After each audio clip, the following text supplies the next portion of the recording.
አባቶ የሚያደርጉትን አያውቁምና ይቅር በላቸው። ምንድነው እዚህ ውስጥ እየነገረን ያለ? የመጀመሪያው አባት ሆይ የሚለው ነው። እዚህ ውስጥ ጌታ እየተናገረው ያለ አንዱ የእግዚአብሔር አብ ልጅነቱን ነው። እዚያ ውስጥ እየታመመ እየተገረፈ ነው፣ እየደማ መከራ እየተቀበለ ነው። ግን ባህሪየ መለኮቱ አልተለወጠም።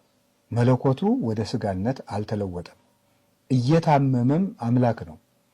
ሰው አምላክ ሆኗል፣ አምላክ ሰው ሆኗል። አምላክ ሰው በመሆኑ ሰው አምላክ ሆኗል። ጌታ ሰው የሆነ አምላክ ነው።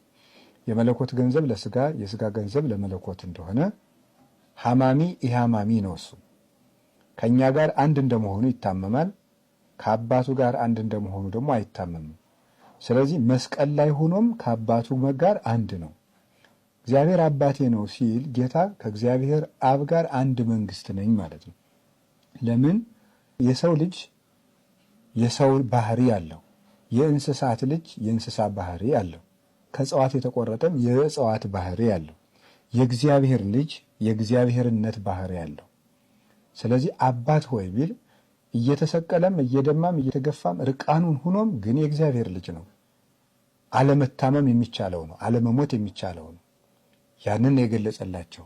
ሁለተኛ ለምንድን ነው አባት ሆይ የሚያደርጉትን አያውቁም? የሚያደርጉትን አያውቁም የምትለው ቃል ምንድን ነው የምታመለክተው? ምንድን ነው የማያውቁት? አይሁድ ጌታን ኢየሱስ እንደሚባል ያውቁታል፣ ናዝሬት እንዳደገም ያውቁታል፣ የገሊላ ሰው መሆኑንም ያውቁታል፣ የድሃ ልጅ እንደሆነም ያውቁታል፣ የእመቤታችን ልጅ እናቱ ማርያም እንደሆነችም እናውቃለን ብለዋል። ሀገሩንም ያውቃሉ። የማያውቁት ምንድን ነው ሲባል አምላክነቱን አያውቁም ነበር። የሚያደርጉትን አያውቁም ነበር። ሩቅ ብሲ ይመስላቸዋል፣ የዮሴፍ ልጅ ይመስላቸዋል፣ ከነቢያት እንዳንዱ ይመስላቸዋል፣ ተራ ሰው ይመስላቸዋል። አያውቁም ያለ ለዚህ ነበር። በእነሱ እጅ ሲታሰር በገመድ ሲያስሩት፣ በገመድ ሲጎተሱት፣ እርጥ መስቀል ሲያሸክሙት፣ ወዙ ሲወዛ ሲወድቅ ሲነሳ፣ ሲሰቅሉት ሲደማ ሲያዩት ተራ ሰው መስሏቸዋል። ዛሬም በዚህ ብዙዎች ይሰናከላሉ። ለምን? የሚያደርጉትን አያውቁም፣ ምስጢሩን አያውቁም።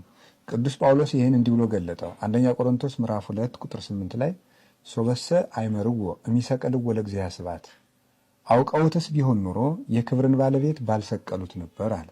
ምኑን ነው ያላወቁት ታዲያ? ያውቁት የለም? አብሯቸው አድጎ በሰፈራቸው ሲመላለስ ያላወቁት የአብ ልጅ መሆኑን፣ እግዚአብሔር መሆኑን፣ ስጋ የለበሰ አምላክ መሆኑን አላወቁትም ነበረ። እስከ ዛሬ ድረስ እንዴት አምላክ ይታመማል፣ አምላክ ይሰቀላል፣ ኢየሱስ አምላኬ አምላኬ ብሏል፣ መስቀል ላይ ጮኋል የሚሉ ሰዎች ሁሉ ከአይሁድ ነው ቁጥራቸው። አይሁድም አላወቁም። እሱስ ታዲያ ምን አላቸው? በጊዜው እኔንም አታውቁም አባቴንም አታውቁም አለ። አባቱ ዮሴፍ ነው ሲሉ አልነበረም? አባቱ ዮሴፍ ከሆነ ለምንድን ነው አባቴን አታውቁም የሚላቸው? ለምንድን ነው እንዲያ የሚላቸው? የዮሴፍ ልጅ እንደሆነማ እናውቃለን ብለዋል። ማቴዎስ 13:55 ላይ ተነገሯል። ይህ የጠራቢ ዮሴፍ ልጅ አይደለም ብለዋል። ታዲያ አባቱ ዮሴፍ ከሆነ ለምንድን ነው ዮሐንስ 7 ላይ ዮሐንስ 8 ላይ እኔንም አታውቁም አባቴንም አታውቁም ወዴት እንደሚሄድም አታውቁም የሚላቸው? ለምንድን ነው ወዴት እንደሚሄድ የማያውቁ? ሰው ወይ ይኖራል፣ ከሞተም ወደ ምድር ይሄዳል፣ ነፍሱም ወደ ሰማይ ትሄዳለች። ወዴት እንደሚሄድ አታውቁም። የሚያርገው ወደ አባቱ መንበር ወደ ራሱ መንበር ነው። አባቱ ዮሴፍ ሳይሆን እግዚአብሔር አብ ነው። አባቱም ይህ ልጄ ነው ብሎ የመሰከረለት ለብቻ ይህ ነበር። ለዚያ ነበር የምወደው ልጄ ይህ ነው፣ የዮሴፍ ልጅ ነው አትበሉት። ይህ ልጅ የኔ ልጅ ነው፣ የፍጡር ልጅ አይደለም፣ አምላክ ነው፣ ከኔ ጋር አንድ ነው ነበረ። ጌታም ዮሐንስ 16:15 ላይ ሁሉ ዘቦ ለአቦ የዚህ አይወጡ የአባቴ የሆነ ሁሉ የኔ ነው ብሎ የተናገረ ለዚህ ነበረ። ስለዚህ የሚያደርጉትን የማያውቁም ማለት እንደ ሩቅ ብሲ እንደ ፍጡር አይተው አንድ ነቢይን እንደሚያሰቃይ ይቆጥሩኛል። ይህን አላወቁም ነው። ጌታችን ኢየሱስ ክርስቶስ ተሰቅሎም አምላክነቱን ገልጿል።